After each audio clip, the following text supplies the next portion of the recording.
quel est le principe de tout ce qu'on va vous expliquer ce soir? En 2 mots, à partir de l'analyse ADN d'un relativement petit nombre de personnes, d'un petit nombre de représentants d'un peuple, on peut étudier l'identité génétique de ce peuple et ensuite on peut mettre en relation cette identité génétique avec une ligne dans le temps. Donc on peut dater les choses. Et par ailleurs, on peut aussi mettre cette identité génétique en relation avec des mouvements dans l'espace que les peuples ont effectué, d'une région du monde à l'autre. Et donc, par exemple, lors des grandes migrations. Donc, c'est un sujet vraiment passionnant parce qu'il comporte à la fois une dimension scientifique, une dimension collective, et il comporte aussi une dimension individuelle. Il touche à l'intime. Il pose des questions très intimes que chacun de nous se pose sur ses origines, sur qui étaient ses ancêtres. Et je parle là d'ancêtres très lointains, puisqu'on peut remonter à des dizaines de milliers d'années en arrière. Et donc ça intéressera notamment toutes les personnes qui sont intéressées à leur généalogie familiale. Je vais essayer, pour essayer de vous faire un peu ressentir ce que ça peut représenter comme retour dans le passé, je vais reprendre une image que Peter m'a expliquée, m'a donnée à une de nos réunions de travail. Vous savez tous ce que c'est qu'un chantier de fouilles archéologiques. Donc un spécialiste, un archéologue se promène ou travaille sur un chantier et il voit qu'est-ce qu'on y trouve. On y trouve des débris de poterie, des morceaux de pierre, éventuellement des ossements. Et donc ce sont autant d'éléments très concrets, tangibles, qui nous relient à nos ancêtres très lointains. Eh bien, vous pouvez vous dire que chacun de nous, avec son patrimoine génétique, est comme un chantier archéologique individuel, et qu'en s'y promenant, en quelque sorte, on peut retrouver des traces, des éléments concrets, tangibles, scientifiques, qui nous relient très concrètement à nos ancêtres très lointains. Donc, le défi que Peter et moi, nous sommes fixés ce soir, c'est à la fois de vous apporter des éléments scientifiques pour vous montrer que tout cela repose sur des choses très sérieuses, mais aussi de vous faire ressentir un peu émotionnellement, je dirais un peu avec vos tripes, ce que ce voyage dans le passé peut avoir de fascinant et même un peu parfois de vertigineux. Voilà. Alors, ça c'était une petite introduction. Et est-ce que le volume n'est pas un peu fort? Ça va? Parce que moi je m'entends dans un brouhaha pas possible. Tu as une belle voix. Alors, je vous propose de commencer la conférence proprement dite en vous présentant l'orateur de ce soir, Peter Horesh-Dakian. Alors, Peter donc, est l'un des fondateurs du projet Armenian DNA, projet de recherche sur l'ADN arménien. Et son objectif, très précisément, est de combiner les résultats de la génétique avec des résultats d'autres disciplines, l'histoire, l'archéologie, l'anthropologie, la linguistique et la généalogie, pour mieux connaître les populations arméniennes ancestrales. Et donc, ce qui l'intéresse, une des choses qui l'intéresse, c'est de voir comment des processus historiques comme les migrations, les guerres, les invasions, les catastrophes naturelles ou les conversions ont pu influencer, faire évoluer l'identité génétique arménienne. Alors Peter, est-ce que d'abord tu peux te présenter, nous dire d'où tu viens toi-même, quelles sont tes origines et quelle est ta formation? Voilà, merci beaucoup pour cette très très belle introduction. Quelques mots en arménien aussi. Chadurachem Vorhosek, Pari Yega, Kiev, Pari Vailum. Cette conférence se fait en arménien. J'en ai fait déjà plusieurs en anglais. C'est parce que l'audience est francophone, mais on peut toujours la refaire en d'autres langues. Je suis un Arménien originaire du sud de la Turquie, donc ma lignée paternelle est de la ville de Urfa et la lignée maternelle est de la ville de Aintab. Mes grands-parents ont quitté pour s'établir à Alep, en Syrie, ville où je suis né. Je n'ai pas vécu là-bas longtemps à cause des troubles politiques et économiques, donc j'ai grandi au Liban jusqu'au début de la guerre civile. À ce moment, j'ai quitté le Liban pour aller aux États-Unis. J'ai vécu là-bas pendant 17 ans et j'ai fait ma formation universitaire aux États-Unis. Après les États-Unis, je suis venu en Belgique en 1991. Je suis dans votre pays depuis. Au niveau de la formation, donc, vous vous posez peut-être la question, je parle de la génétique, est-ce que je suis médecin, est-ce que j'ai un doctorat en biologie? La réponse est non. Donc, ma formation était scientifique au lycée. J'ai commencé comme ingénieur chimique, mais ensuite j'ai fait des études d'économie et de philosophie. Et ensuite, j'ai obtenu un Master's in Business Administration à Harvard, donc le undergraduate c'était à Cornell. Donc rien à voir avec la génétique et les sciences, mais j'ai toujours été passionné depuis que je suis petit par toutes les disciplines qui tournent autour de ceci, l'histoire, l'anthropologie, l'archéologie, la paléontologie, même l'astronomie, qui n'a aucun rapport avec le sujet. Et ça a toujours été un hobby. Et à titre personnel, j'ai trouvé, il y a, disons, en 2005-2006, quand il commençait à parler de ce sujet, j'ai trouvé l'idée que l'on puisse faire de l'archéologie sur soi-même fascinante, et je me suis lancé là-dedans. Ça m'a pris pas mal de temps pour comprendre, pour appréhender. C'était vraiment un peu les débuts de cette science. Et à un certain moment, j'ai décidé de m'investir donc de prendre le test, d'aider des amis qui avaient pris le test à comprendre leurs résultats. Et à leur demande, en 2009, j'ai lancé le projet Armenian DNA Project. Alors, justement, est-ce que tu peux nous expliquer un peu mieux ce que c'est The Armenian DNA Project? Est-ce que c'est quelque chose comme une association ou une ASBL ou quelque chose comme ça? Non, pas vraiment. Nous ne sommes pas une compagnie. Donc les trois personnes qui s'occupent de ça, Hovan Simonian, qui est un historien qui a écrit un livre et édité un livre sur les Hemshin des Arméniens islamisés, Mark Arslan, qui est un Américain qui est spécialiste un petit peu de la généalogie des Arméniens qui sont venus aux États-Unis. Donc quand on a fondé ça par intérêt pour la chose, et on la gère de manière tout à fait bénévole, mais ce n'est pas une compagnie. Donc on ne profite pas de cette activité. Ce n'est pas nous qui vendons les kits, ce n'est pas notre société qui fait les analyses. On utilise pour ça un laboratoire qui se trouve au Texas, qui s'appelle Family Tree DNA. C'est les gens qui sont les plus poussés quand il s'agit de l'analyse de l'ADN pour des recherches généalogiques et historiques. Donc ils ne touchent pas du tout au médical. Et ces gens-là ont eu l'intelligence de nous permettre de créer des projets, comme des projets ethniques, des projets géographiques, en nous donnant toute une infrastructure, des outils d'analyse, et voilà comment le projet est né. Alors sur le slide derrière vous, vous voyez que notre approche, c'est un petit peu l'approche de rassembler les résultats que des individus comme vous et moi qui prennent le test veulent mettre dans un même projet pour pouvoir le comprendre. Donc vous prenez un test, vous rejoignez le Armenian DNA Project si vous êtes arménien.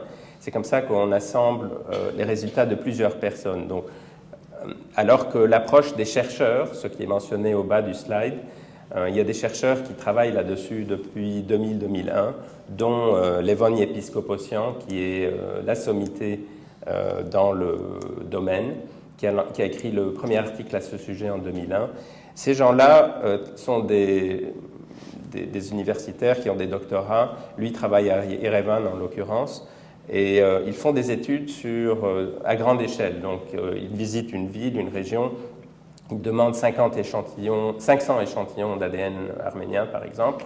Et 2 ou 3 années plus tard, il y a un article qui ressort, mais les personnes qui ont donné leur ADN n'ont pas de feedback. Alors que dans le cas du Armenian DNA Project, vous achetez le kit, vous avez vos résultats, vous pouvez aller sur un site internet, les consulter, et nous sommes là pour vous aider à comprendre vos résultats. Et nous sommes aussi le lien, étant donné que nous avons une grosse base de données, avec ces chercheurs. Là, un petit peu l'historique du programme. Une chose très importante aussi, donc, nous construisons from the bottom up, eux travaillent top down. Et nous nous sommes spécialisés un petit peu dans les autres administrateurs et moi. Moi, je suis particulièrement intéressé par les racines profondes des Arméniens. Qui sommes-nous? Sommes-nous les descendants de Haïk? D'où venons-nous? Donc vous allez voir, on va évoquer toutes ces choses-là. Mais il y a beaucoup de gens qui s'intéressent à ça pour des raisons généalogiques. Et dans le cas des Arméniens, l'ADN est particulièrement important parce que, du moins pour ceux qui viennent de Turquie, nous n'avons pas accès à des bases de données généalogiques. Donc il n'y a pas de registre de naissance, il n'y a pas de registre de décès. Les mariages, tout ça a disparu, a été brûlé.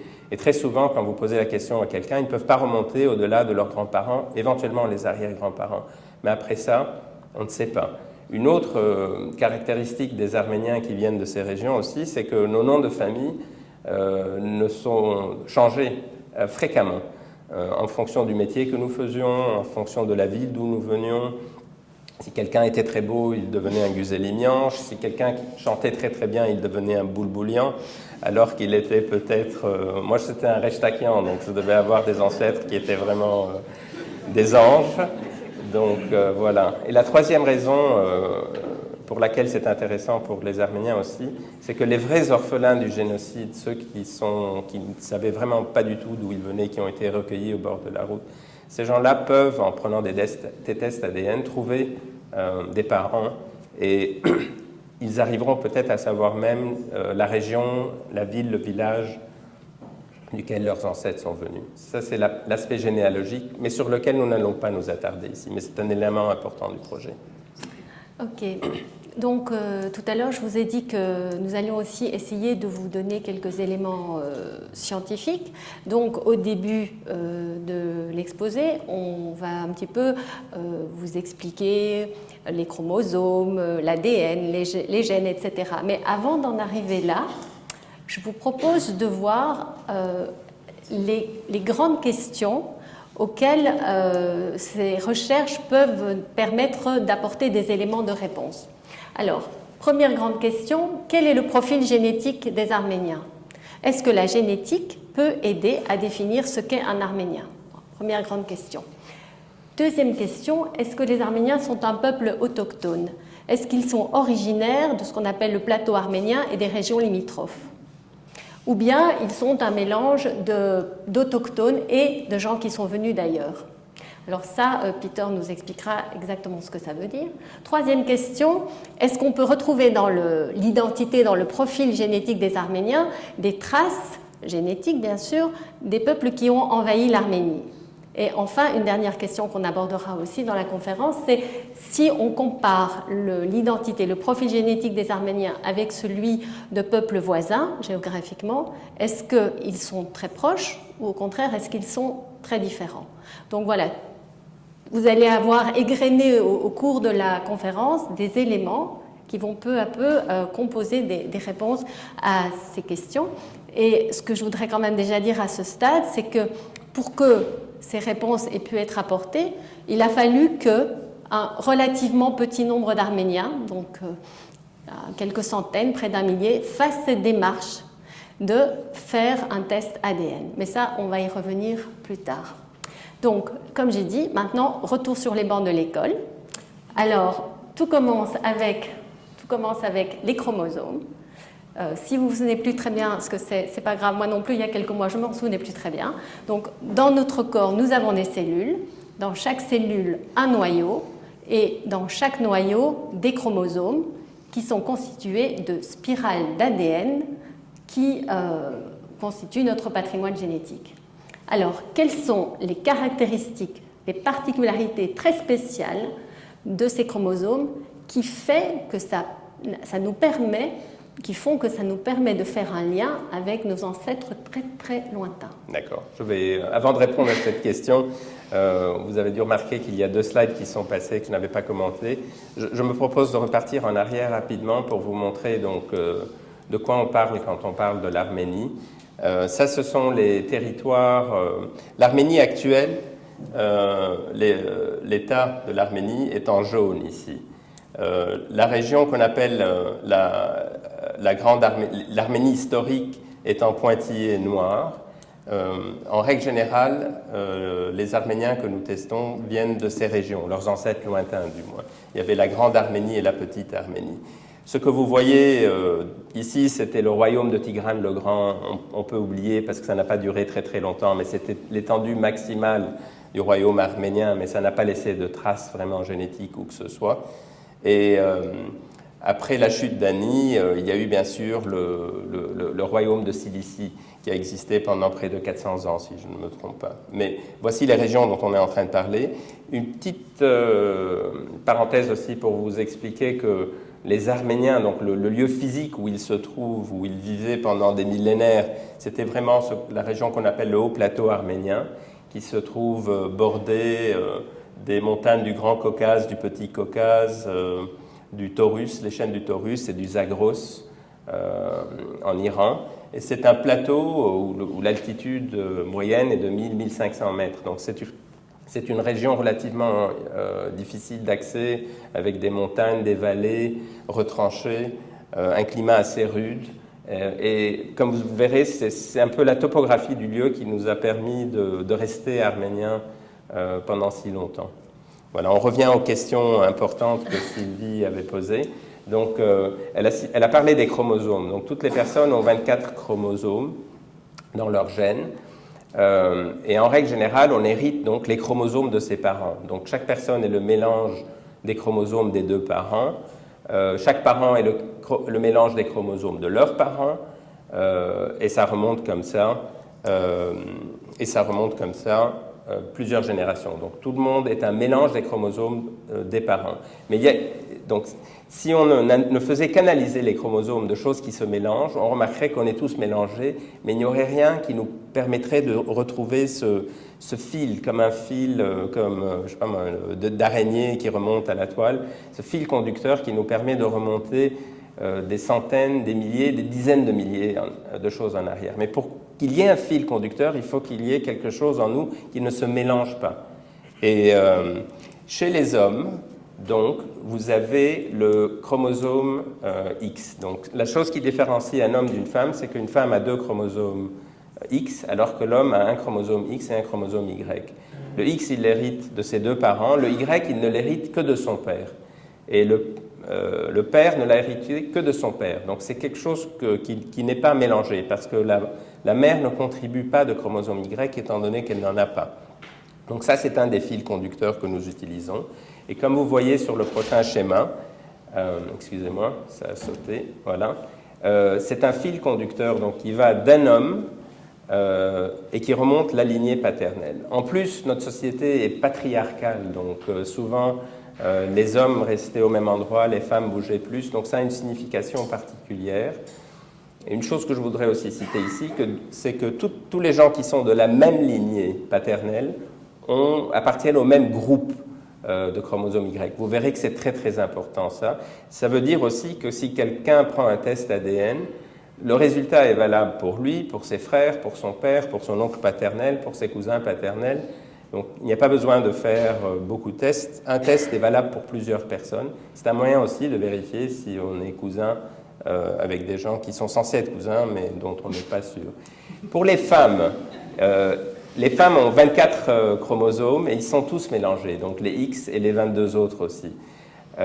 Qu'est-ce qui se transmet donc de mère à ses enfants et que les filles ne transmettent aussi à leurs enfants? C'est quelque chose qui s'appelle l'ADN mitochondrial. Les mitochondries sont des petites cellules, des organismes qui vivent en symbiose avec les êtres vivants depuis des millions d'années. Et elles se trouvent au niveau des cellules, de chaque cellule, et elles ont leur propre ADN. Elles se répliquent elles-mêmes et elles sont transmises par une mère à ses enfants durant la période de la grossesse. Et quand les enfants héritent de ceci, hommes comme femmes, il n'y a que les femmes qui peuvent passer cet ADN. Donc il y a moyen d'étudier l'ADN mitochondrial aussi, de la même manière que le chromosome Y. Ça aussi, c'est un fil conducteur qui remonte des centaines, des milliers et des dizaines de milliers d'années en arrière. Donc, pour clore ce chapitre technique, ceci illustre un petit peu ce que je viens de vous expliquer. Là, vous voyez le fils, ici, ses parents, ses grands-parents, ses arrière-grands-parents. Et chacun d'entre eux est représenté par une couleur. Et vous voyez que plus les générations passent, plus les couleurs se mélangent. Donc, on est un mélange de tous les ancêtres. Ce fils en particulier a hérité d'un gros segment de jaune de l'arrière-grand-père maternel. Mais les choses qui ne se mélangent pas, c'est le chromosome Y, qui est vraiment fils, père, grand-père paternel, arrière-grand-père paternel. Et les choses qui ne se mélangent pas, c'est l'ADN mitochondrial qui passe de la mère à ses enfants. Mais toutes les autres pistes sont des pistes qui n'aboutissent pas parce que nous n'héritons pas les chromosomes Y des personnes intermédiaires. Et dans le projet ADN arménien, on étudie 3 choses. Le chromosome Y, la lignée Y, l'ADN mitochondrial, et nous sommes aussi très intéressés par le mélange de l'ADN qu'on appelle l'ADN autosome, parce qu'il nous permet de comparer quelqu'un qui est 100% arménien à d'autres peuples avoisinants pour voir si on est parent ou pas. Et on abordera ce sujet à la fin. Et les tests qui sont disponibles sont tous sont les 3 types, autosome, Y et mitochondrial. Voilà, on va clore le chapitre technique et rentrer dans la partie plus intéressante. Maintenant. Alors justement, à propos des tests, alors en pratique, comment est-ce qu'on fait un test? On fait une prise de sang, ou on s'arrache un cheveu, ou qu'est-ce qu'on fait? Non, le test ADN, c'est quelque chose de très très simple. En fait, vous voyez ici, j'en ai amené un avec moi, il n'y a pas plus facile que ça. Quand vous commandez votre test, vous recevez une enveloppe dans laquelle, vous la voyez ici, l'enveloppe blanche, dans laquelle il y a une petite documentation, une enveloppe brune qu'on est censé utiliser pour envoyer les échantillons. Là-dedans, il y a une feuille dans laquelle vous remplissez votre numéro, votre nom, votre adresse email, voilà, et quelques éléments pour qu'ils puissent vous contacter. Et in fine, il ne s'agit que de ceci. Donc, je vais vous montrer le slide d'après. Voilà, vous avez 2 petites, ça ressemble à des brosses à dents en plastique, très facile à ouvrir. On ouvre ceci et on gratte l'intérieur de la joue. Quand on a terminé, on met l'embout dans des fioles. On remplit le petit papier si on veut être en contact avec les personnes auxquelles on est apparenté. On remet tout ça dans l'enveloppe, on la renvoie. Donc ici, le slide d'après vous illustre un petit peu comment ça se passe. Vous vous lavez les mains. Il ne faut pas avoir mangé pendant 1 heure au moins avant.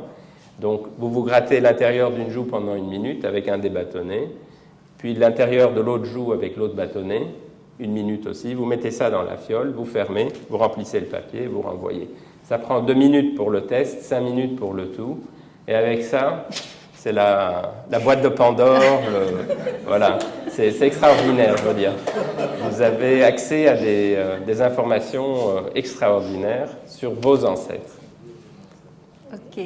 Et je devrais ajouter aussi ici que pour ceux d'entre vous, il y a plusieurs d'entre vous ici qui ont déjà pris le test, mais ceux d'entre vous qui sont intéressés, j'ai des kits avec moi. Et comme je l'ai dit, on le fait pour des raisons purement bénévoles, donc ce sont les gens qui achètent les tests. On ne profite pas de tout ça, il n'y a pas de commission, rien du tout. Au contraire, Hovan, Simonian et moi particulièrement avons dépensé beaucoup de notre argent parce qu'au-delà des résultats qui vous intéressent à vous, nous, on aime bien creuser un petit peu plus loin pour essayer de trouver justement l'aspect racine profonde. Donc on fait souvent des recherches supplémentaires et on finance aussi, parce que les chercheurs arméniens comme Levon Episkopossian n'ont pas les moyens aussi souvent d'aller sur le terrain et de prendre l'ADN des différents villages. Donc nous finançons aussi souvent les collectes d'ADN pour les chercheurs. C'était de l'ADN auquel nous n'avons pas accès, mais on coopère beaucoup avec eux.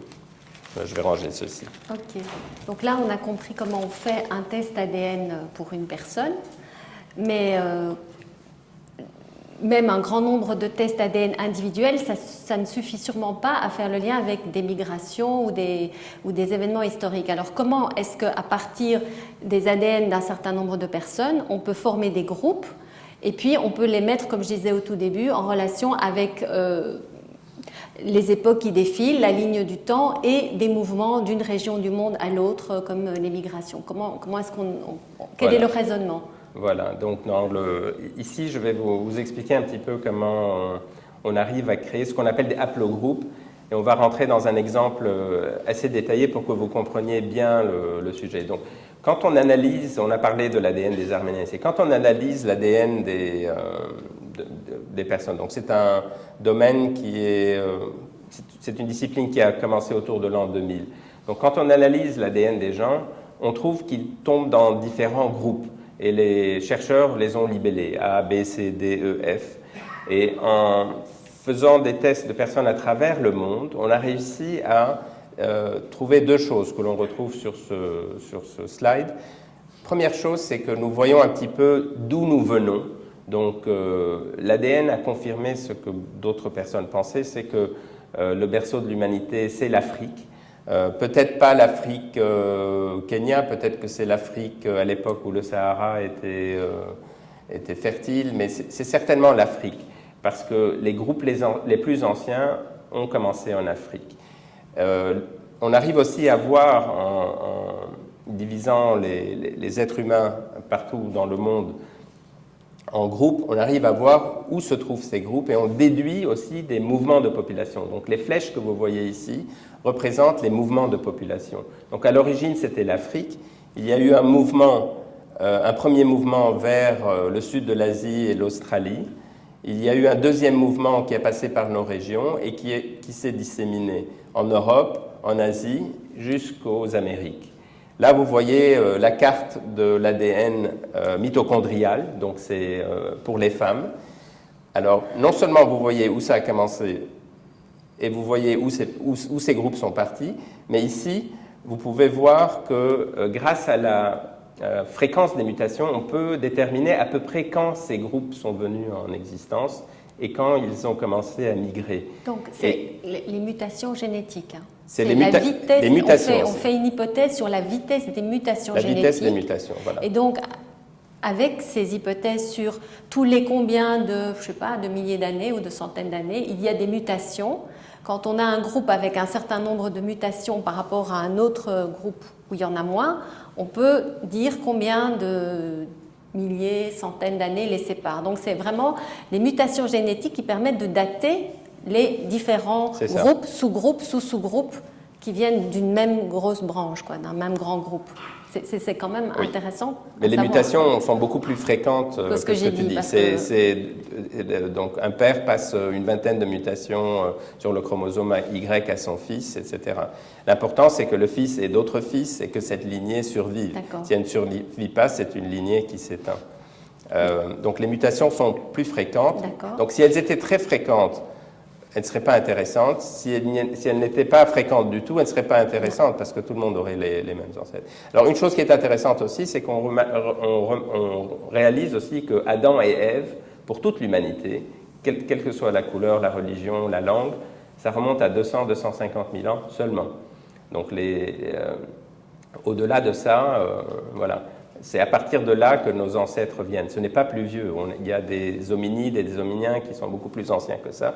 Mais tous nos ancêtres vivaient déjà en Afrique il y a à peine 200-250 000 années. Et ils ne sont sortis d'Afrique que, disons, 70-80 000 ans seulement. Donc c'est très, très, très récent, la variation humaine. Donc une autre chose que vous devez voir ici, c'est que ça, ce sont les groupes non africains, et particulièrement européens, non africains, non asiatiques. Donc, les mêmes lettres que vous aviez vues ici, on les voit à ce niveau-ci. Malheureusement, on ne voit pas le côté gauche du slide. Je ne sais pas pourquoi il a été coupé par l'écran.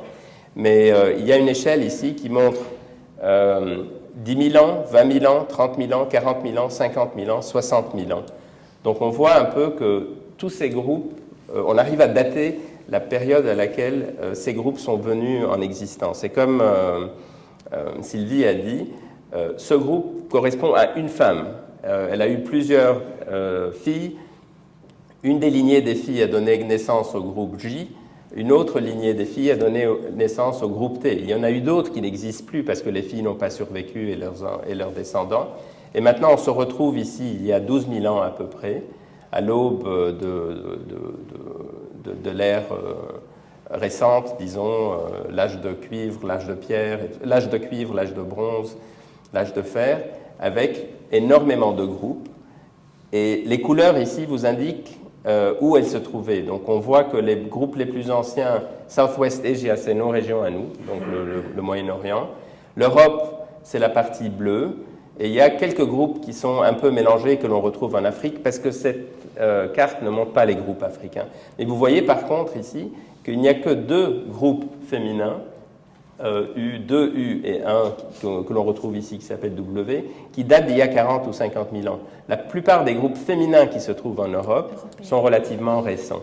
Donc si on fait la même chose pour les hommes, on retrouve la même chose. Origine africaine, une première vague qui est partie au sud de l'Asie et en Australie, une deuxième vague qui est partie dans nos régions et qui s'est disséminée à partir de là. Et vous voyez aussi qu'ils ont été un peu partout dans le monde. Même chose pour les hommes ici, c'est les groupes non africains. Là aussi, ça c'est ce qu'on appelle des haplogroupes. On va beaucoup parler de ceci. Et vous avez la même chronologie, 10 000 ans, 20 000 ans, 30 000 ans, 40 000 ans, 50 000 ans, 60 000 ans. Donc, la partie asiatique se trouve ici. Si vous remontez 20 ou 25 000 ans, il n'y a qu'un seul groupe en existence actuellement que l'on retrouve en Europe, grâce aux analyses d'ADN anciens. Les autres sont beaucoup plus récents aussi. Et les Arméniens, vous le verrez, sont un petit peu partout. Si on était tous les descendants de Haïk, tous les hommes dans cette salle appartiendraient peut-être à ce groupe, J2A ou L2, mais ce n'est pas le cas.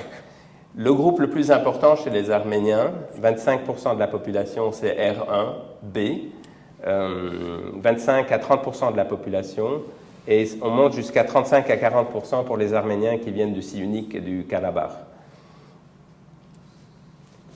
Alors je vais vous montrer un autre slide ici, où alors on peut se poser la question, est-ce que les gens qui habitent à travers le monde appartiennent à un groupe ou pas? Non, parce qu'il y a eu beaucoup de mélanges. Mais ce que l'on remarque quand on voit ceci, c'est que dans la plupart des régions du monde, la plupart des hommes appartiennent à un groupe, majoritairement, et un deuxième ou un troisième groupe. En Afrique, vous voyez, c'est le bleu ici. En Afrique du Nord, c'est un autre groupe E. En Asie, c'est le groupe O. En Australie et en Nouvelle-Zélande, les populations locales, c'est ce groupe qui s'appelle C. Aux Amériques, c'est le groupe qui s'appelle Q. Et en Europe, il y a plus de diversité, mais en fonction de la partie de laquelle on vient en Europe, c'est quelques groupes qui prédominent. La seule région du monde où nous retrouvons tous les groupes, où c'est vraiment un arc-en-ciel de groupes différents, c'est la région de laquelle nous venons et l'Asie centrale. Pourquoi? Parce qu'après les premières vagues, c'est un endroit où l'humanité s'est développée pendant plusieurs dizaines de milliers d'années, et c'est à partir de là qu'ils se sont propagés un petit peu partout. Et quand on concentre sur l'Europe particulièrement, là vous voyez par exemple que les Européens de l'Ouest appartiennent au même groupe, paradoxalement, que les Arméniens, R1B. Ceux du Sud sont plus mélangés. Ça, ce sont les Berbères d'Afrique du Nord qui appartiennent à un groupe typiquement africain. Quand on monte en Finlande, c'est des groupes typiquement sibériens. Donc, et l'arc-en-ciel se retrouve dans nos régions. Alors, par exemple, là, le groupe R1B, oui. Tu as dit que c'était le groupe qui est rouge sur cette carte. Oui. Tu as dit que c'était le groupe majoritaire chez les Arméniens. Donc, si on prend un Arménien au hasard et qu'on fait un test ADN, on a une très grande probabilité, 30% de probabilité qu'il soit R1B. Mais on voit qu'il y a beaucoup de R1B en Europe aussi, beaucoup de rouge. Alors, est-ce qu'il y a un lien? Qu'est-ce qu'on peut dire de ça? Oui, voilà. Donc, c'est une bonne question. Voilà, je reprends les choses que tu as posées ici. Majoritaire, non, parce que ça ne veut pas dire que les Arméniens représentent, ce n'est pas à plus de 50%, mais c'est le groupe le plus important chez les Arméniens. Ouais. Alors, ça c'est vraiment une étude de cas où on va rentrer un peu dans les détails. C'est très intéressant parce que ça touche aussi à la majorité des hommes ici en Belgique, en France, en Espagne, en Angleterre. Et au début, quand on a commencé à faire les études sur R1B, on a étudié la distribution actuelle des gens qui appartiennent à ce groupe, et on s'est dit, ah, c'est amusant, grosse concentration en Europe, petite concentration ici. C'est clair que, voilà, on retrouve ce groupe parce que les Arméniens qui sont R1B sont en fait des Européens qui ont fini ici. Soit à l'époque des croisades, soit les fameux Celtes galates qui s'étaient retrouvés à l'époque des mouvements des tribus celtes en Asie mineure. C'était assez intriguant. Alors on a commencé à creuser un peu plus loin et on a voulu voir la distribution de ce groupe partout dans le monde. N'oubliez pas toujours que c'est le plus important chez les Arméniens. Et là, on trouve des distributions assez étranges en fait. Une très grande concentration au nord du Cameroun et au Tchad. Toujours cette concentration en Arménie. une autre concentration en Ouzbékistan, dans les montagnes de l'Oural, et ça c'est la carte que nous avions vue au début.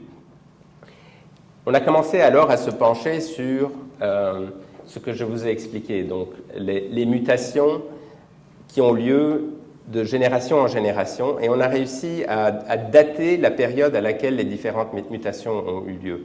La personne la plus ancienne qui appartient à ce groupe, c'était il y a 24 000 ans dans les montagnes de l'Oural en Russie.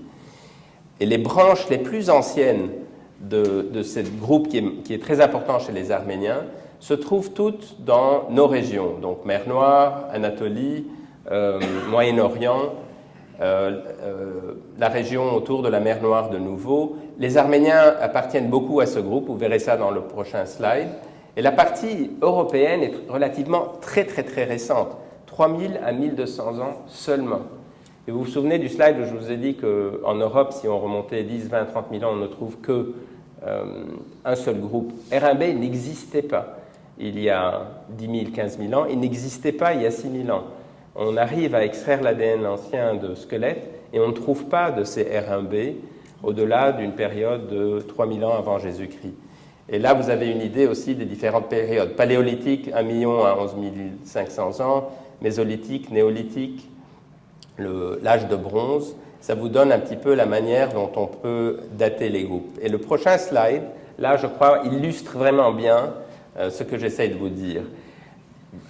Les Arméniens se trouvent ici, dans les parties les plus anciennes de ce groupe. Donc il faut imaginer qu'il y a une ligne du temps comme ça. Une ligne du temps, voilà. Le passé le plus ancien vers les périodes les plus récentes. Voilà, et là, donc, il y avait un monsieur qui a eu la mutation R1b, il a eu des enfants, ça a créé des branches, beaucoup de branches ont disparu, il y en a qui ont survécu. Donc plus on avance ici dans le temps, plus c'est récent. Et c'est comme ça qu'on arrive à conclure que les Arméniens appartiennent aux parties relativement anciennes de ce groupe, et que la majorité des Européens, dont Bernard Coulie, qui est un Arménien honoraire, mais pas un Arménien génétiquement, font partie de ces branches beaucoup plus jeunes qu'on trouve en Europe. Et vous verrez que ces ancêtres très lointains sont venus de nos régions, et ça je vais l'illustrer ici. Donc les Arméniens, il y en a, on ne le voit pas sur le slide, 4 ici. Il y en a 5 ici, il y en a 121 dans notre projet ici, et un qui se trouve dans cette zone intermédiaire. Il n'y a aucun Arménien jusqu'à présent qui fait partie de ces groupes européens. Ce qui est intéressant aussi, c'est qu'on parle souvent du mélange entre les Arméniens et les croisés, mais du moins chez les gens qui font partie de notre projet, on n'a pas de descendants mâles arméniens de croisés qui sont venus de l'Europe de l'Est. S'il y a eu des mélanges, c'était plutôt du côté des femmes, ou bien on ne les a pas encore trouvés. Mais les Arméniens font partie de ces parties anciennes. Et pour illustrer ça, donc, je voulais vous montrer donc, les parties typiquement européennes de R1b. Donc là, on voit qu'il y a 3 branches différentes qui correspondent aux Celtes de l'Atlantique. Donc toutes les populations qui parlent des langues celtes maintenant en Bretagne, en Irlande, le nord de l'Angleterre, la Cornouaille et le pays de Galles. Il y a les Celtes qui sont d'Italie. Et puis finalement, vous avez aussi les Celtes ibériques et les Basques.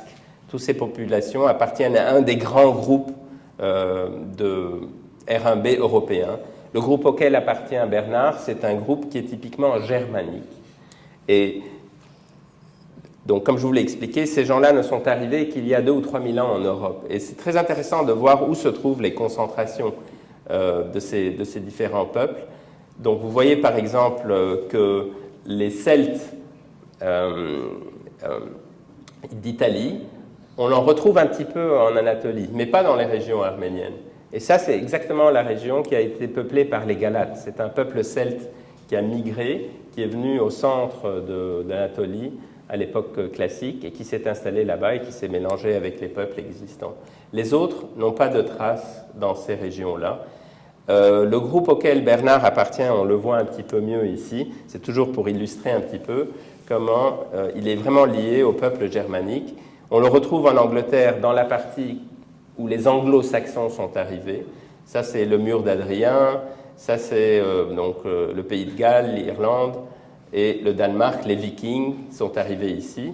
les Normands aussi, ce qui explique pourquoi vous trouvez une concentration de ce groupe en Sicile et autour de Naples, parce que pendant plusieurs siècles, ça appartenait aux Normands.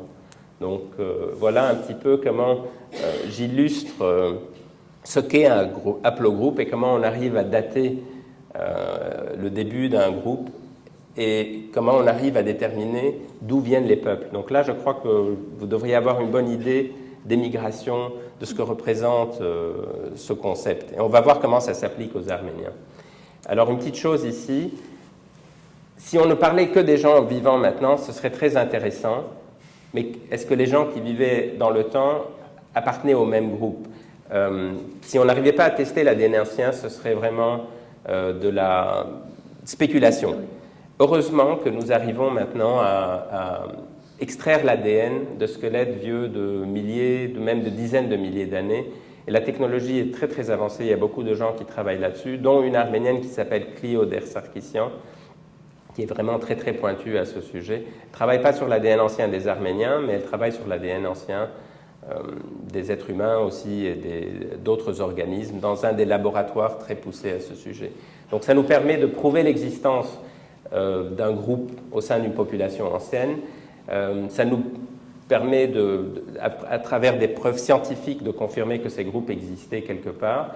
Mais pour ça, il faut que les squelettes soient disponibles, que l'ADN ne soit pas dégradé, donc dans des conditions froides, sèches, etc., c'est bien, et qu'on arrive à extraire ces choses-là de manière soigneuse. Et à ce moment-là, on arrive vraiment, et c'est ce qui est en train de se passer maintenant. Vous avez des chercheurs qui arrivent à trouver des couches. Comme on fait quand il y a des fouilles archéologiques, on passe par période, on arrive à faire la même chose avec l'ADN. Et les progrès sont fulgurants et chaque année amène son lot de nouvelles découvertes. Là, juste très rapidement pour vous montrer que dans le temps, si vous repartez à l'époque paléolithique, en Europe, il n'y avait qu'un seul groupe, en Allemagne en l'occurrence ici. Ce groupe est représenté par ça. Les Allemands actuels ne ressemblent pas du tout aux Allemands de l'époque. Ça, c'est les femmes à l'époque paléolithique ou mésolithique en Europe. C'était 3 grands groupes, ce que je vous avais montré au début. Maintenant, c'est beaucoup plus varié. Ces choses-là vous démontrent qu'avec l'ADN ancien, on arrive à déterminer comment les nouvelles populations arrivent à venir et remplacer les anciennes populations. Et l'agriculture a joué un énorme rôle, au fait. L'agriculture qui est née dans nos régions et qui s'est propagée. Et les personnes qui ont inventé l'agriculture se sont déplacées elles-mêmes avec leur technologie et elles ont remplacé les populations existantes. Voilà, j'espère que c'était clair.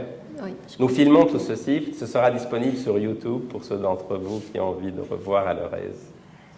Donc tu as commencé à nous donner déjà des résultats des analyses qui ont été faites sur les Arméniens. Alors on va revenir un tout petit peu en arrière.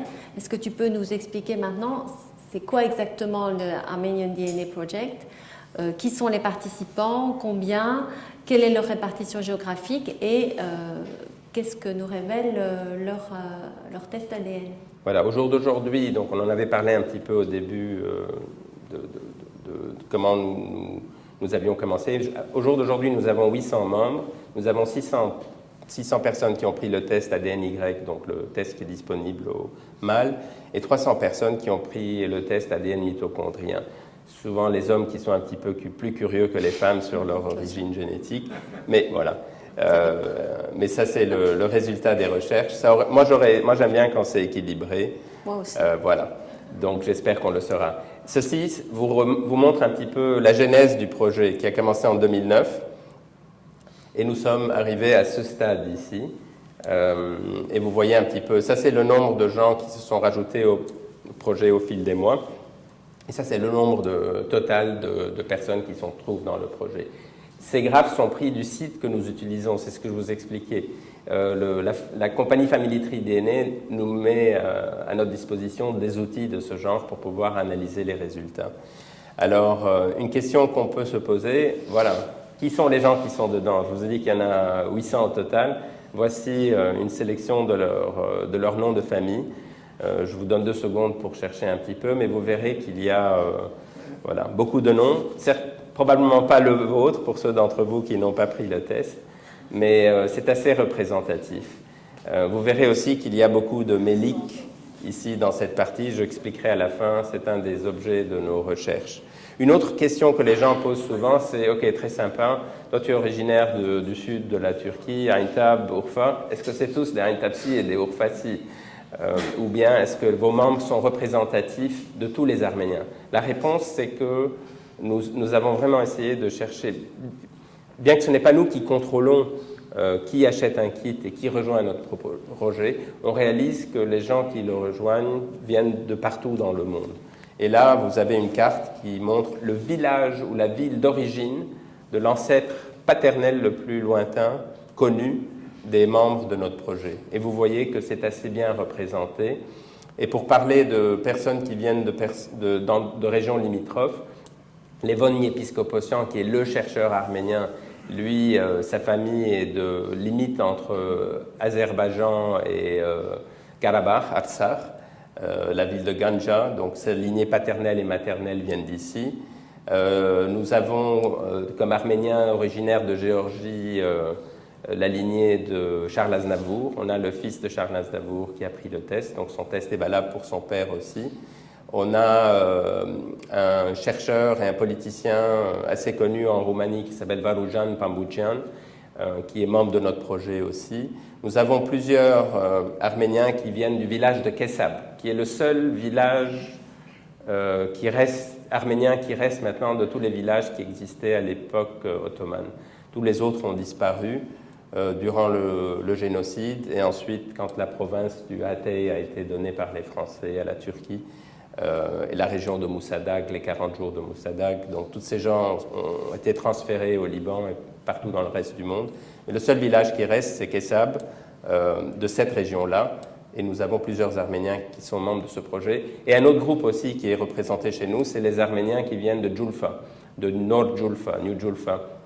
C'est une ville près de Isfahan, de l'autre côté du fleuve, qui a été peuplée quand le Shah Abbas, un des Shahs iraniens, il y a 400 ou 500 ans, a décidé de déplacer la population entière d'un village arménien qui se trouvait dans le Nakhichevan pour construire sa magnifique nouvelle capitale. Et il a transféré 30 ou 40 000 personnes.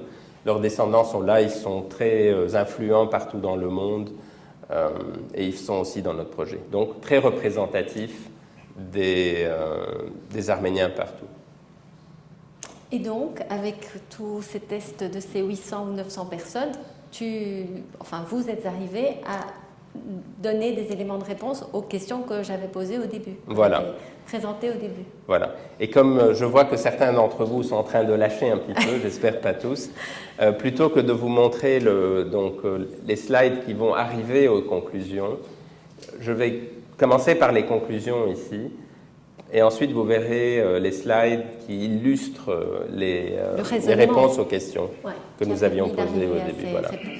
Alors, est-ce qu'il y a un profil typiquement arménien? Est-ce qu'on peut dire que voilà, ce profil génétique est typiquement arménien quand on parle du chromosome Y ou des lignées d'ADN mitochondrial? La réponse est non, clairement non, et vous allez le voir.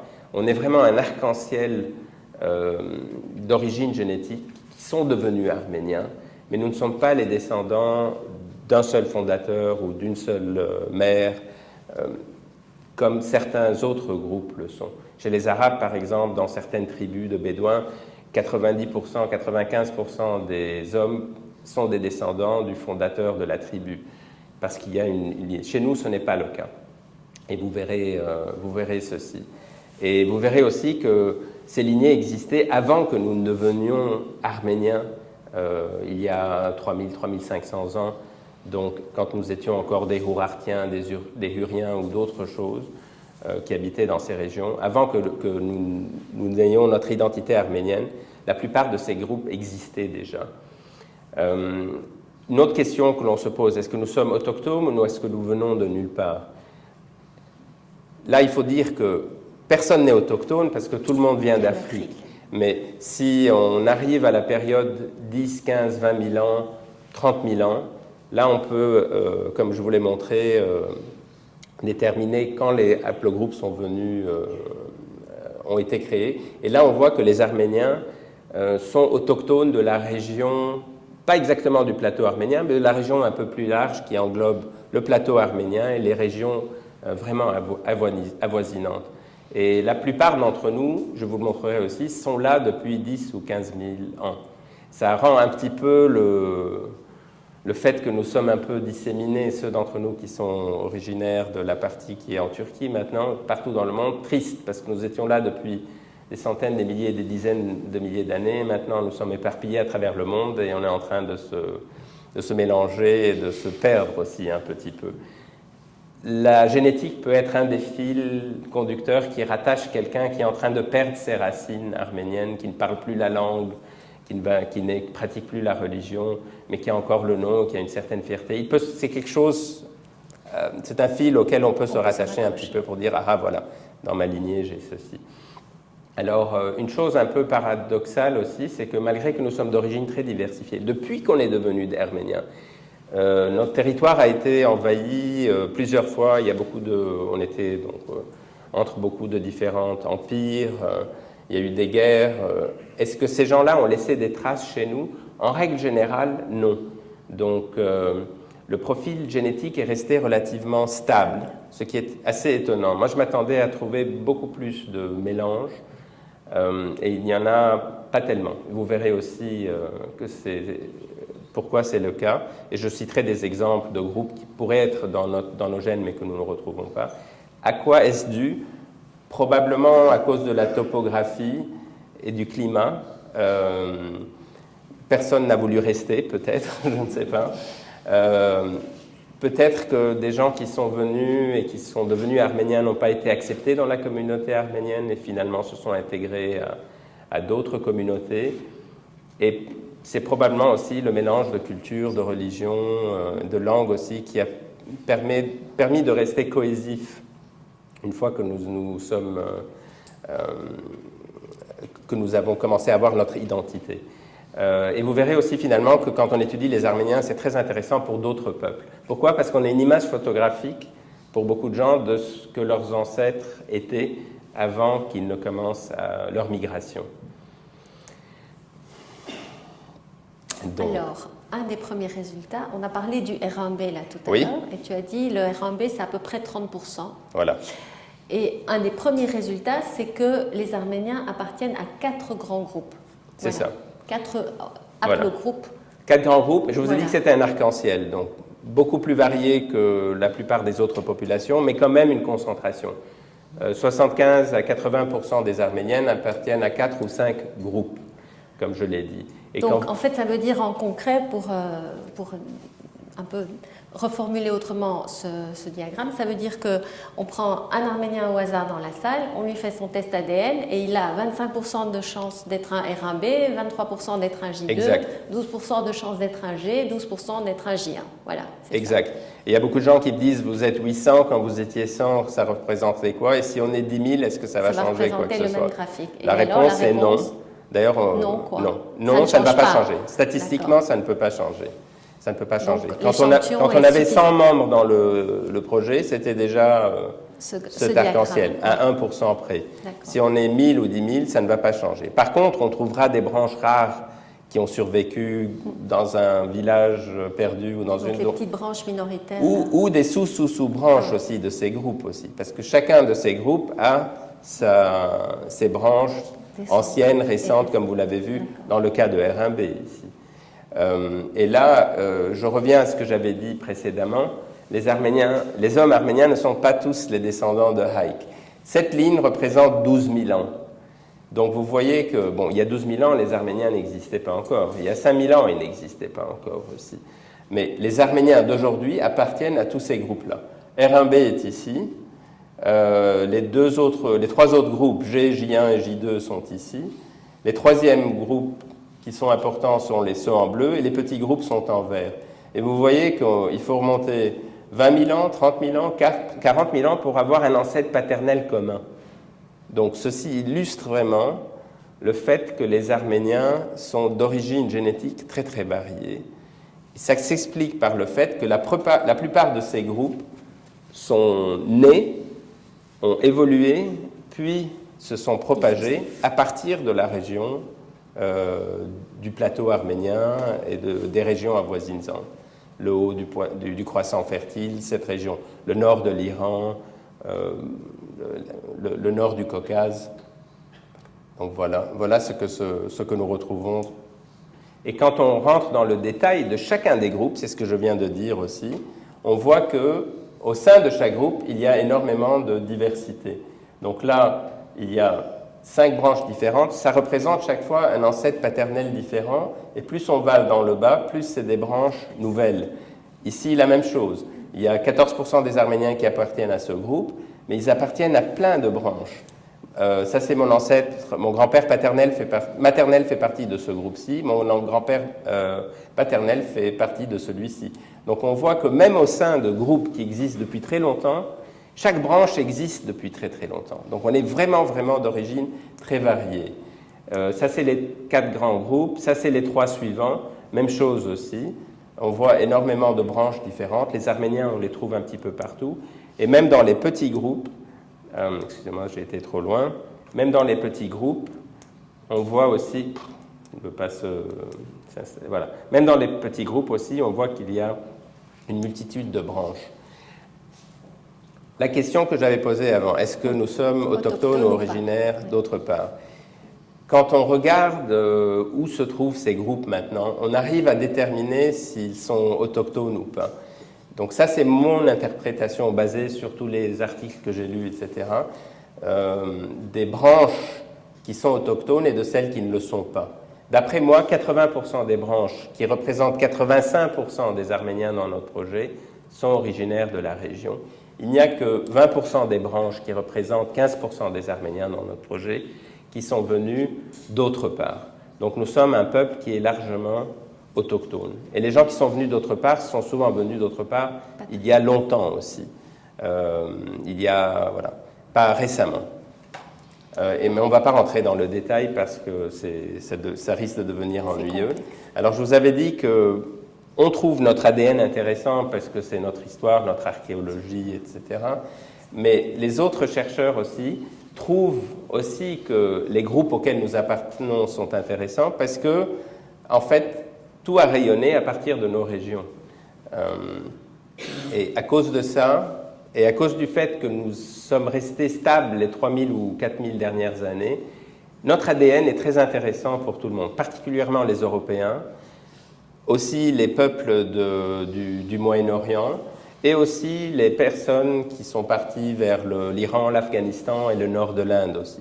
Tous ces gens-là sont très intéressés par les résultats de l'ADN des Arméniens. Et j'ai donné une conférence à ce sujet à un groupe de chercheurs il y a un an et demi, et vraiment, ils ont trouvé que c'était vraiment fascinant parce qu'ils voyaient un petit peu voilà, une image de là où leurs ancêtres venaient. Donc là, une nouvelle question, c'est les 4 grands groupes là, dont tu nous as parlé pour les Arméniens, quels autres peuples en fait constituent ces groupes? Voilà, on a parlé en long et en large du groupe R1B. Vous avez vu que les Arméniens, c'est un groupe important chez les Arméniens, très important chez les Européens de l'Ouest. Oui. On ne va pas revenir là-dessus. Mais sur les 3 autres. Mais on va parler des autres groupes. Oui. Donc, le groupe J2, qui est le deuxième groupe le plus important chez les Arméniens, ce groupe est vraiment associé aux peuples qui ont inventé l'agriculture, qui ont inventé l'écriture, qui étaient aussi impliqués dans la domestication des animaux, qui ont aussi créé les premières villes et qui ont ensuite pris leur technologie et l'ont introduite dans le reste du monde. Donc c'est très typique de la Turquie actuelle, l'Arménie, le nord de l'Irak, le nord de la Syrie, et le Liban dans une certaine mesure, un peu moins en Iran, et nous retrouvons beaucoup de J2 aussi en Grèce, en Italie, et de moins en moins, plus on s'éloigne de ces régions. Donc c'est vraiment des gens qui, à l'époque où l'agriculture a été inventée et introduite en Europe, ont pris leurs inventions et sont allés dans ces régions. Il y avait des hommes qui habitaient là-bas, mais ces hommes n'avaient pas inventé ces technologies. Donc, ils vivaient de chasse et de cueillette. Et les gens qui sont venus donc, étaient plus nombreux parce que leur technologie, l'agriculture, leur permettait d'avoir des plus gros groupes de population. Et au lieu d'absorber les populations existantes, très souvent, ils les ont déplacées. Et les populations qui habitaient dans ces régions-là ont été remplacées par les nouveaux venus. Ce qui explique pourquoi en Europe, très souvent, l'ADN ancien ne correspond pas du tout à l'ADN nouveau. Parce que les vagues de personnes qui sont arrivées ont remplacé les gens qui étaient là précédemment. Le groupe d'après, c'est J1, le troisième groupe le plus important chez les Arméniens, et le groupe paternel auquel j'appartiens. Ce groupe, aussi, si je vous montrais un petit peu les branches, les Arméniens appartiennent majoritairement aux branches les plus anciennes. Beaucoup de Juifs et beaucoup d'Arabes, disons la majorité des Arabes appartiennent à des branches beaucoup plus nouvelles. La distribution de ce groupe montre qu'il était plutôt lié à des pastoralistes, des gens qui bougeaient avec leurs troupeaux, etc. Donc mes ancêtres n'étaient pas des guerriers, mais avaient peut-être des troupeaux de biquettes. Je trouve ça mignon. Et la plus grande concentration de J1 se trouve au Daghestan, où on a beaucoup de tribus, beaucoup très très spécifiques, qui parlent des langues uniques, ou d'une vallée à une autre, ou d'un village à une autre, la langue n'est pas la même. Mais ces gens-là se trouvent là-bas en grande concentration parce que c'est des petits groupes où ils se sont mariés entre eux pendant des centaines et des milliers d'années. Donc on trouve une grande concentration, mais ce sont des gens qui parlaient des langues caucasiennes, telles que le hurrien et l'ourartien, qui sont aussi des peuples qui vivaient dans l'Arménie actuelle avant la période où l'Arménie est rentrée dans l'histoire. Donc beaucoup de chercheurs pensent que les J1, c'est un peu les descendants des Hurriens, et qu'à cette époque-là, il y a certains d'entre eux qui sont arrivés dans ces régions et qui ont passé des biquettes aux chameaux et aux autres animaux qui étaient adaptés à ces régions. Donc ça, c'est le groupe J1. Le groupe G est très intéressant aussi. Je vous ai montré avant un slide où on voit énormément de différentes branches auxquelles les G appartiennent. Mais quand vous regardez la distribution actuelle de G, vous voyez que c'est très concentré en Géorgie et en Ossétie. Donc au départ, les gens disaient, voilà, c'est quelque chose de typiquement géorgien, et puis ça s'est propagé. Mais non, une fois qu'on rentre dans le détail et que l'on regarde les branches en détail, on réalise que les Géorgiens et les Ossètes appartiennent à quelques branches de G, et que les Arméniens appartiennent à toutes les branches du groupe G. C'est le groupe auquel mon grand-père maternel de Aintab appartient. Et tous les chercheurs sont convaincus que c'est un groupe qui est venu en existence il y a 20 000 ans ou quelque chose de ce genre dans la région du plateau arménien. Et les rares G que nous trouvons en Europe sont venus à l'époque des Romains, peut-être un petit peu des Phéniciens avant ça, et par certaines invasions de peuples qui sont venus beaucoup. Il y a très très peu de G en Europe. Alors, oui. Grande question maintenant. Grande question. Est-ce que la génétique permet de nous dire quelque chose sur l'origine de la langue arménienne? Voilà. Donc c'est une question que vous aviez probablement tous au bout de la langue. Langue et gène, quelle est la corrélation? Parce qu'il y a beaucoup de gens qui disent, voilà, nous parlons l'arménien est une langue indo-européenne. Ça veut dire que génétiquement, nous sommes des indo-européens. Est-ce qu'il y a un lien entre la langue et les gènes? Et alors, la réponse? La réponse est non. Quelqu'un peut changer très facilement de langue. Comme je vous l'ai dit, nos ancêtres parlaient différentes langues, du hurrien, peut-être certaines langues sémitiques aussi, certainement des langues qui existaient en Anatolie qui sont maintenant disparues, et l'indo-européen. Mais quand est-ce que cette langue a été introduite chez les Arméniens? D'où est-elle arrivée? Ça, c'est une grande, grande question. On n'arrivera jamais à le prouver génétiquement ou historiquement. Je ne crois pas qu'on trouvera la pierre de Rosette. Et malheureusement, vous pouvez chercher dans tous les squelettes que vous voulez, jamais vous pourrez, en extrayant le squelette, savoir quelle langue il parlait, justement, malheureusement. Alors, il y a deux grandes théories au sujet de l'origine des langues indo-européennes, dont l'arménien fait partie. Une qui était celle de l'hypothèse Kourgan de Gimboulas et de Mallory, comme quoi les langues indo-européennes sont nées dans cette zone qui se trouve en Russie, disons, au nord de la mer Noire et de la mer Caspienne, et que la langue s'est propagée de cette façon. Comme vous le savez, il y a les Indiens, les Iraniens qui parlent des langues indo-iraniennes, indo-ariennes, et la plupart des langues européennes, à part le hongrois, le finlandais et le basque, sont des langues indo-européennes aussi. D'après Hérodote et d'après les premiers historiens, les premières références aux Arméniens, c'était que nous étions des cousins des Phrygiens et que nous étions venus par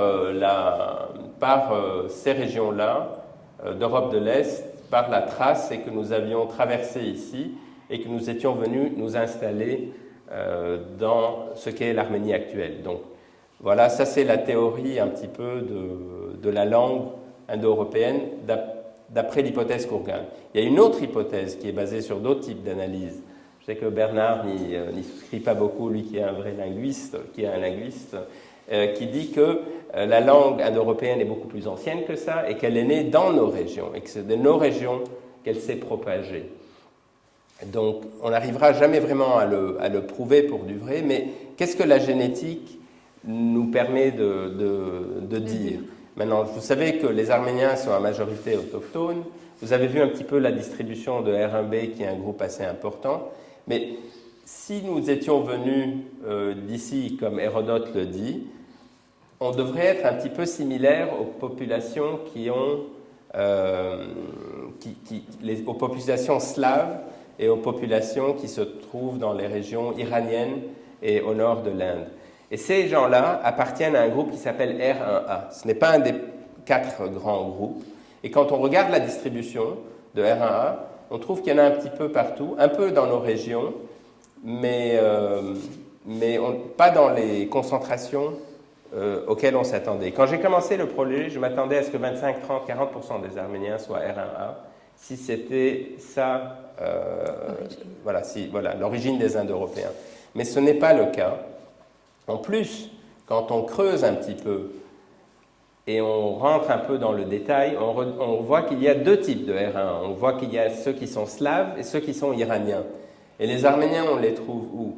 Les 2/3 du peu d'Arméniens qui sont R1A font partie de la partie indo-iranienne, disons. Ils sont peut-être arrivés chez nous avec le contact avec les Perses, ou peut-être c'est un petit peu plus ancien que ça, parce que très souvent ici aussi, ils appartiennent aux branches les plus anciennes, pas les plus nouvelles. Et les autres, l'autre tiers appartient à des parties qui sont européennes, mais ils ne sont ni slaves, ni baltes, ni nordiques. Donc, clairement, c'est des reliquats de populations très anciennes, mais d'après moi, les Arméniens ne sont pas les cousins des Phrygiens, ne viennent pas de Thrace. Ceci confirme pour moi le fait qu'ils sont largement autochtones. Et si la langue est venue d'autre part, la plupart d'entre eux ne parlaient pas l'arménien. Ne parlaient pas l'arménien avant d'adopter cette langue. Maintenant, si la langue est née dans nos régions, la question qu'il faut se poser, c'est lequel des groupes étaient les gens qui parlaient l'arménien. Si on arrive à l'identifier. Si c'est plus vieux qu'un seul groupe, on n'arrivera jamais à l'identifier. Dernier petit slide qui est d'intérêt pour... quand les Juifs ont commencé à étudier leur ADN, les Juifs ashkénazes se sont posé une grande question parce qu'ils ont vu que 10 ou 15% d'entre eux appartenaient à un groupe qui s'appelle Q1b. Et beaucoup de gens pensaient que c'était la preuve de l'origine khazare des Juifs ashkénazes. Donc il y a eu un engouement pour les recherches ADN, comme ça commence à être le cas pour les Arméniens. Beaucoup de gens se sont fait tester et finalement ils ont trouvé que la plupart des Juifs étaient originaires du Moyen-Orient. Mais il y avait un doute qui persistait sur le groupe Q1b, auquel appartiennent 4 Arméniens aussi. Et ce n'est qu'il y a quelques mois, grâce à des études vraiment poussées des mutations, qu'on a réussi à déterminer que le groupe auquel les Arméniens appartiennent est cousin de celui auquel les Juifs appartiennent, mais aussi que c'est quelque chose de typiquement moyen-oriental. Donc ce n'est pas une signature d'un peuple qui vient de la zone où les Khazars habitaient, qui était au nord de la mer Caspienne. À ce stade, je devrais vous dire aussi que quand je parlais largement autochtone, je n'ai pas évoqué la question je n'ai pas donné de réponse à la question des gens qui ont envahi. Donc, il y a eu plusieurs invasions. Il y a eu les Scythes, il y a eu les Cimmériens. Ils n'ont pas vraiment laissé de traces, c'est possible. Certains d'entre eux, comme les Cimériens, se sont mélangés à nous. On ne connaît pas leur signature génétique, peut-être que l'ADN ancien le montrera, mais on verra un petit peu s'il y a eu un impact de ces gens-là. Mais tous les gens qui nous ont côtoyés durant la période historique, les gens qui ont envahi nos régions, les Arabes, les Mongols, les Tartares et puis les Turcs qui sont arrivés il y a 1000 ans, n'ont pas laissé de traces, ou très très peu de traces. Il n'y a qu'une seule personne dans le projet qui est clairement d'origine arabe lointaine, et il n'y a personne dans le projet, et très peu au niveau des recherches globales, qui sont d'origine turque, donc de là où les ancêtres des Turcs arrivent en Mongolie. On peut ensuite discuter des raisons de ceci. Donc, les personnes qui ont traversé nos régions ont rarement laissé de traces de leur passage. Il y a eu par contre plus de mélange avec les populations avoisinantes comme les Perses. Ok, alors on arrive à la fin. Comme tu as dit, on arrive à la fin. On en commence à arriver à la fin, mais il y a encore 2-3 points qu'on voulait aborder. Alors d'abord, c'était une des questions qu'on avait posées au début. Quand on compare le profil génétique des Arméniens à celui des peuples voisins, qu'est-ce que ça donne? Est-ce qu'ils sont proches ou au contraire très différents? Alors c'est très étonnant. Et voilà, je vais vous montrer ici. On parle des Assyriens, des Juifs, des Kurdes et des Turcs. Quand vous prenez la distribution des groupes Y, donc des mâles, chez les Arméniens, et vous prenez un groupe d'Assyriens et vous les testez, et vous voyez quel pourcentage de chaque groupe se trouve dans ces populations, vous voyez que c'est quasiment identique. C'est quasiment identique. Chose qui est choquante pour beaucoup de gens parce que les Assyriens, Chaldéens, Syrianes, Souriani parlent des langues, les Syriaques parlent une langue sémitique, alors que nous parlons une langue indo-européenne. Si nous avions vraiment des origines génétiques très différentes comme nos langues, on devrait être très différents génétiquement. Mais pourtant, on est très similaires. Si vous faites la même chose pour la distribution des groupes chez les femmes, de l'ADN mitochondrial, même chose. Et il y a certains Arméniens qui prennent très mal ce genre de choses. Parce que, donc, nous, c'est un projet scientifique. Nous n'avons pas d'agenda. On étudie les choses telles qu'elles sont, on vous les présente. Mais en règle générale, les Arméniens ont des problèmes, certains Arméniens. Donc, les Arméniens qui pensent que nous sommes des Ariens qui parlaient une langue indo-européenne, qui donnent un caractère très raciste à la chose, sont toujours très choqués quand on voit qu'on est similaire à des gens génétiquement qui parlent des langues qui ont d'autres origines. L'autre groupe d'Arméniens, je l'évoque maintenant, qui a des fois un problème avec nos résultats, sont les gens qui ont avant tout un agenda politique et qui prennent dans ce que nous trouvons, ce qui les arrange politiquement, et qui ne sont pas très contents de la partie qui ne les arrange pas politiquement. Mais en règle générale, les résultats des ADN des Arméniens sont assez bien acceptés. Alors une autre chose ici, c'est une comparaison avec les Juifs du Kurdistan. Donc vous savez qu'il y a les Juifs ashkénazes, il y a les Sephardim, et il y a les Mizrahim. Ce sont les Juifs qui n'ont jamais quitté les régions du Moyen-Orient. Les Juifs du Kurdistan, les Juifs d'Irak, les Juifs d'Azerbaïdjan, les Juifs d'Iran sont des gens qui n'ont même pas vécu, dont les ancêtres n'ont même pas vécu dans la région de Palestine et Israël actuelle.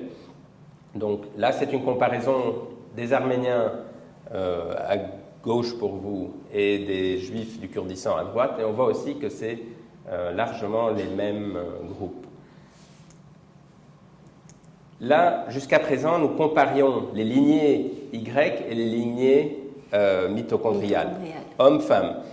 Tout au début, je vous ai dit que pour des gens qui sont arméniens à 100%, on pouvait prendre tout le cocktail de chromosomes, analyser ça et comparer ceci à d'autres populations. Donc ça, c'est l'ADN autosome, qui est vraiment voilà, ce n'est valable que pour des gens qui sont 100% arméniens. Quand on a un peu de... Moi, j'ai une grand-mère allemande, donc ça fausse un petit peu les résultats. Mais là, quand on fait des études de ce genre, on essaye de trouver des gens qui sont 100% d'une même origine ethnique. Et là, je crois que vous êtes étonnés un petit peu. Ça, c'est une des recherches parmi beaucoup d'autres. qui a déterminé, donc, Palestiniens, Yéménites, Libanais, c'est un peu loin. Quand on se rapproche des Assyriens et de tous les Juifs de la région, les Mizrahim, Irakiens, Iraniens, Azéris, Géorgiens, on se rapproche des Arméniens. Les Iraniens aussi, dans une certaine mesure. Les Géorgiens, ça commence déjà à être un petit peu différent. Et dans cette étude-là, les Turcs qui ont été testés et les Arméniens, on n'arrivait pas à distinguer la différence génétiquement. Un autre test qui a été fait aussi, ça revient à la question de la langue. Ça, ce sont les gens qui parlent des langues non sémitiques. Et ça, c'est des gens qui parlent des langues sémitiques. Les Arméniens sont ici. Ça, c'est un mélange d'origines, si vous voulez. Je ne vais pas rentrer dans le détail, mais vous voyez que les Arméniens sont de nouveau très similaires aux Assyriens. Donc, même l'ADN autosome montre ce que l'ADN chromosome Y et l'ADN mitochondrial montrent. Même chose, très proche des Juifs irakiens. Les Druzes aussi, dans une certaine mesure, bien qu'ils ont certains mélanges qui sont un peu étrangers. Les Syriens, ça commence à devenir un peu différent parce qu'ils ont plus de sang arabe qui vient de la péninsule arabe.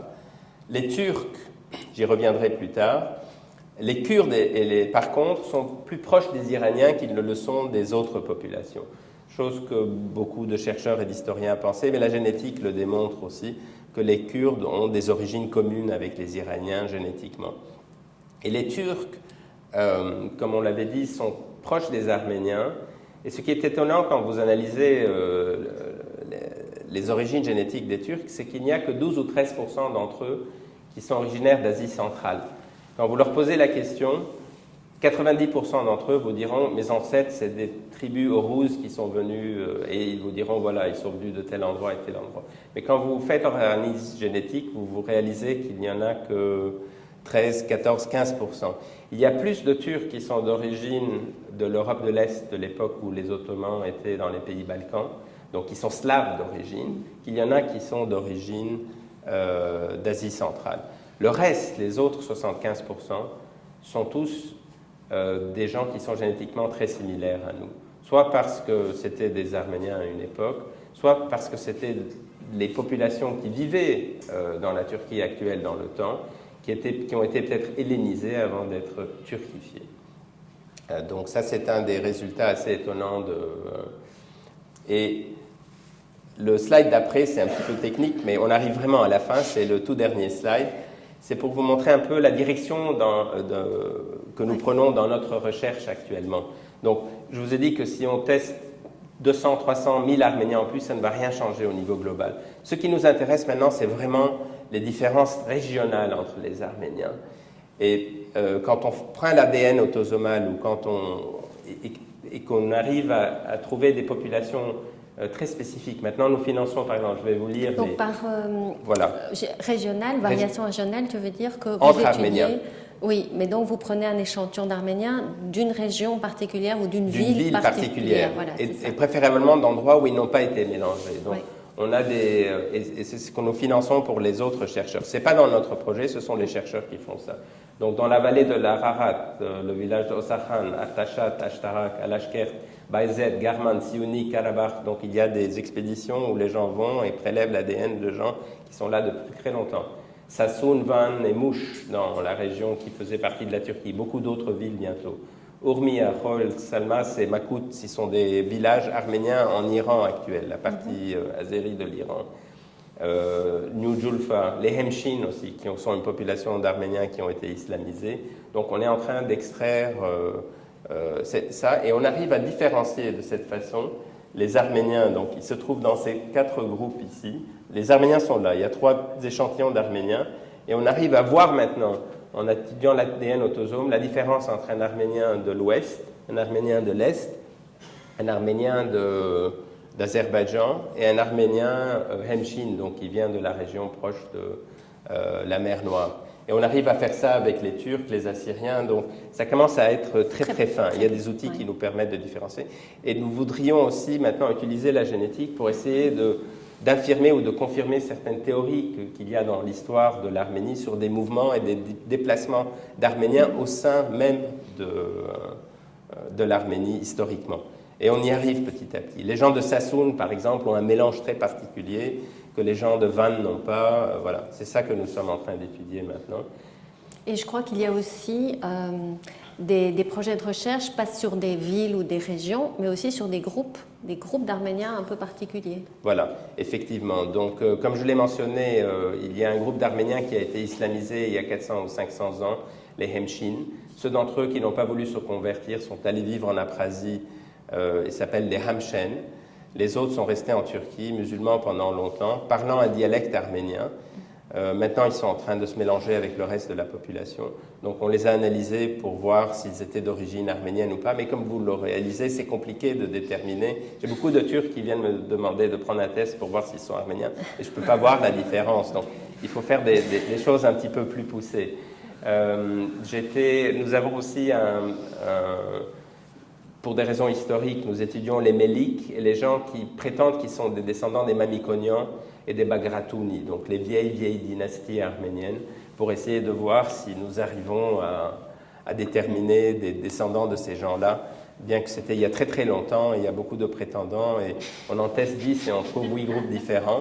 Mais un de ces jours, on aura l'autorisation de déterrer la dépouille d'un Mamikonian, d'un Bagratoun, et nous pourrons alors comparer cet ADN avec l'ADN des Arméniens, et il y a des gens qui pourront dire voilà. Moi, je suis voilà. Et je suis moi-même, d'ailleurs, en dehors de ceci, j'ai écrit plusieurs articles avec d'autres personnes sur l'ADN de Napoléon. Napoléon Ier, ses descendants, qui n'étaient pas arméniens, mais dont les ancêtres lointains venaient d'Anatolie, hein. Donc, avant l'Italie. Et on a publié il y a quelques semaines un article qui montrait que Napoléon III n'était pas le neveu de Napoléon Ier, parce que le frère cadet de Napoléon, qui était le père de Napoléon III, n'avait pas le même père, très probablement. Donc, ça, mais c'est ce qu'on peut faire avec Et la dernière chose que je voudrais mentionner à ce sujet aussi, c'est que il y a une population qui s'appelle les Hayhorom aussi, très intéressante, des Arméniens qui se sont convertis à l'époque byzantine à la religion orthodoxe, grecque orthodoxe, mais qui ont continué à parler l'arménien. Ils ont été épargnés par des massacres durant le génocide, mais ils ont été déportés quand il y a eu les échanges de population comme les autres Grecs, et eux ont des noms typiquement grecs, mais ils parlaient l'arménien, et on étudie leur ADN aussi, qui s'avère être très arménien. Et la dernière chose, c'est que j'étais à Istanbul en novembre pour une conférence de 3 jours sur les Arméniens islamisés. Et on a appris là-bas qu'il y a probablement jusqu'à 2 millions de Turcs maintenant, qui sont de Turcs musulmans, donc, qui sont soit 100% arméniens, soit partiellement arméniens, islamisés de force ou volontairement, à l'époque de 1915 et des événements qui ont suivi, pour sauver leur peau ou pour les obliger à se convertir. Et ces gens-là, maintenant, petit à petit, certains d'entre eux du moins, sont curieux de retrouver leur identité génétique, donc ils font des tests pour voir si, dans l'optique d'essayer de trouver des parents et tout ça. Mais de nouveau, ça rejoint un petit peu ce qu'on a dit. Ça, c'est un autre axe de recherche que nous faisons. Voilà. Je ne vais pas reprendre les conclusions parce qu'on en a parlé, autochtones, peuple ancien. Là, je lance une idée aussi. Donc, la langue arménienne, la religion étaient vraiment les piliers de ce que nous sommes en tant que peuple. Si pour certains, ces choses-là se perdent, et on souhaite que ça ne se perde pas, est-ce qu'on pourrait utiliser l'ADN comme autre pilier pour dire, voilà, ça peut être quelque chose de supplémentaire, mais ça ne remplacera pas les deux autres choses. Pilier culturel. Certainement. Ce ne sera pas un autre pilier, mais c'est quelque chose d'intéressant. Pour terminer, je voudrais dire donc, que nous avons un site internet où toutes ces informations sont publiées, des liens très intéressants. Nous avons une page Facebook. Pour ceux d'entre vous qui refusent d'aller sur Facebook pour ne pas partager vos photos, des histoires de famille, vous pouvez devenir membre juste pour avoir accès à notre page Facebook où vous découvrirez toutes les nouveautés. Donc c'est un forum de discussion. Chaque fois qu'il y a quelque chose de nouveau, c'est là-bas que nous le mentionnons. Et dernière petite chose que je voudrais mentionner ici, c'est que à titre privé, nous finançons un projet qui est formidable qui s'appelle Hushamadian, où on essaye de reconstruire la vie dans les villages arméniens et les villes arméniennes de l'Empire ottoman. C'est Vahet Ashjian, qui est un historien qui a travaillé avec Raymond Kevorkian à Paris, qui s'occupe de ceci. Il est basé à Berlin.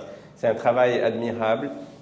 Et vraiment, pour les gens qui viennent de Yozgat, de Sis, de Marash, de toutes ces villes où la présence arménienne est minime, quand vous allez sur le site, vous pouvez vraiment voir comment les gens vivaient, quelles étaient les coutumes, qu'est-ce qu'on mangeait quand on était malade, comment on se guérissait, quelles étaient les maisons. Donc, je vous invite à visiter ce site, c'est pas mal. Ils essayent de recueillir aussi pas mal d'archives photographiques. Voilà, j'espère que je n'ai rien raté. Ben non, je crois que tu n'as rien raté. Voilà. Merci voilà, beaucoup. On est arrivé au bout de la conférence.